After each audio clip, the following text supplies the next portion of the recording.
Now, there are still decisions ahead and the true impact not yet known, but the way Iowa taxpayers fund their schools has changed. Took years to get to this point, but a national push has moved through Iowa and brought what supporters call school choice.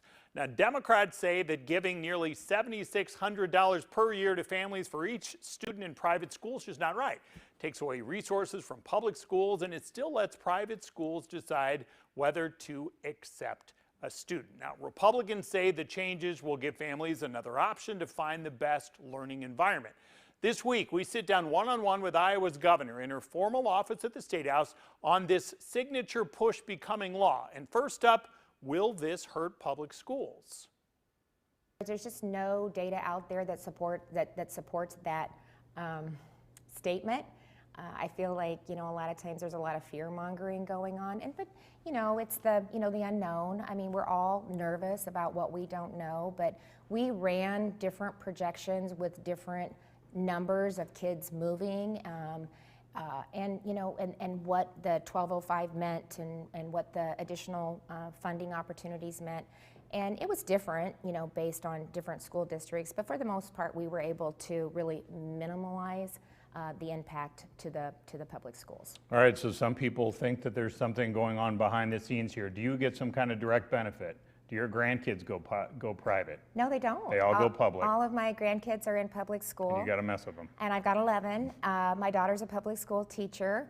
I'm a product of a public school. We raised our 3 daughters in the public school system. It's absolutely not about me. We have to just go to what really was, I think, the final impetus that really has driven a lot of change in education, and that was COVID.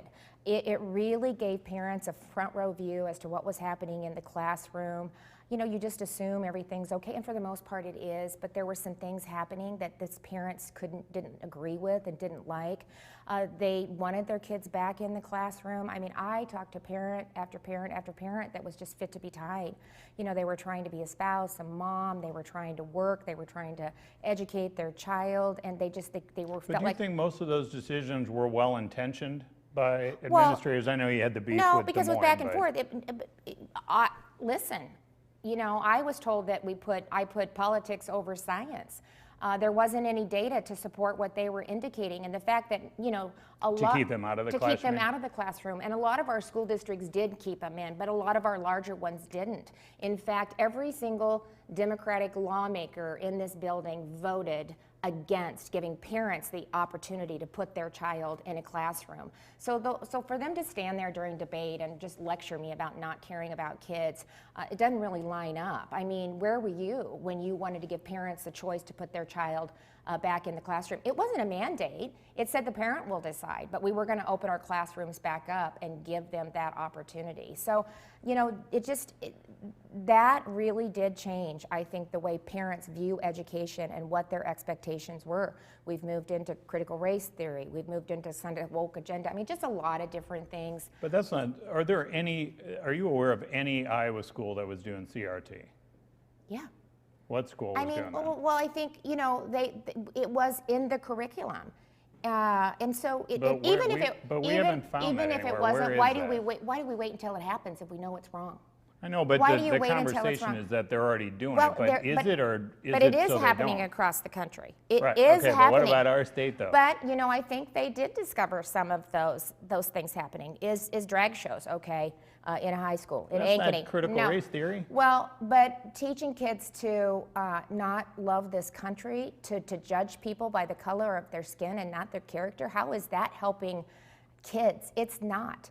And it is happening. And for us to stick our head in the sand and not acknowledge it and not get in front of it, why would we wait until all of that happens? And so we've seen what's happening. I mean, we should always be looking at what's happening across the country. And if we think Iowa is going to be isolated from some of these things that are happening, then we're not being honest with ourselves. So why would you wait until that starts to just take over a school system? Well, let's just take, Linn-Mar. That was a great example of taking parents out of their child's education. So yes, Dave, it is happening, and parents are responding. No, but that's not the same thing as CRT. Well, that's call the it whatever gender you identity. want. Call it whatever you want. There are things happening that parents don't agree with.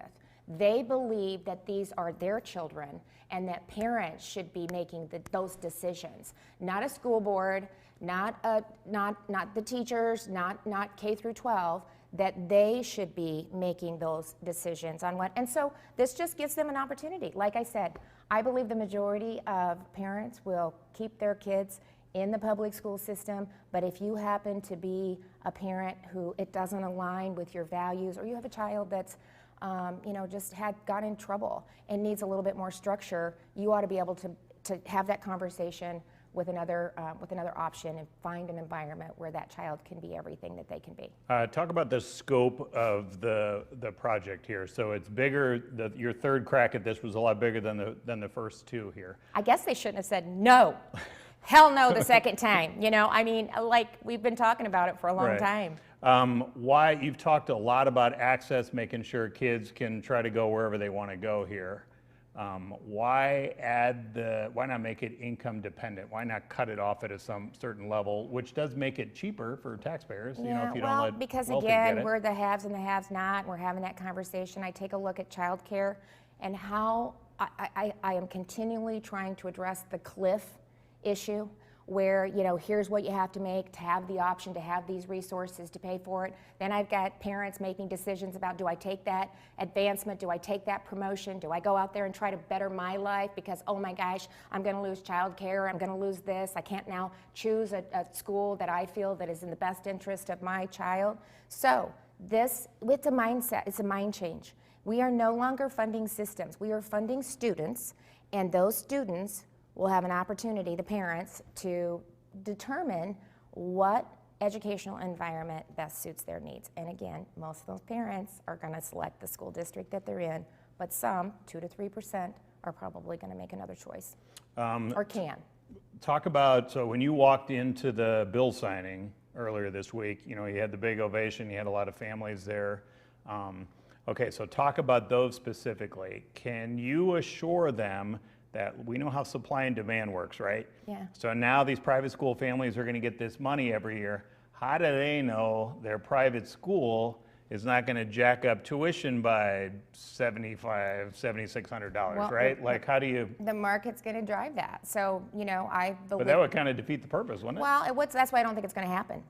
I don't think it's going to happen. First of all, our private school teachers make about 1/3 of what our public school teachers do, significant difference. So, if they do take some of that funding and they're able to pay their teachers a little bit more, awesome, that is so good. They've made the choice to be there, to take the salary that they're able to get, to stay in that environment, to be able to teach the kids in an environment that they believe in. So it's a choice they've made, but that'll be great if these schools can maybe, elevate their teacher salaries a little bit too. We talk a lot about, sometimes they don't have the resources that they need to maybe provide some additional support systems for kids with IEPs, which they are taking, by the way. But, public education gets additional funding for the IEP kids or kids with special needs. They're weighted differently. So we have additional funds that come into the system to help provide those wraparound services. So maybe they will be able to take some of this additional funding and expand some of the resources that they can provide those families as well. So, and again, I don't see it happening, but again, parents have decided they're looking for something different. They're going to go in, they're going to have a conversation, they're going to see what those, what the cost is and what it looks like and what they're able to provide, and then they'll decide.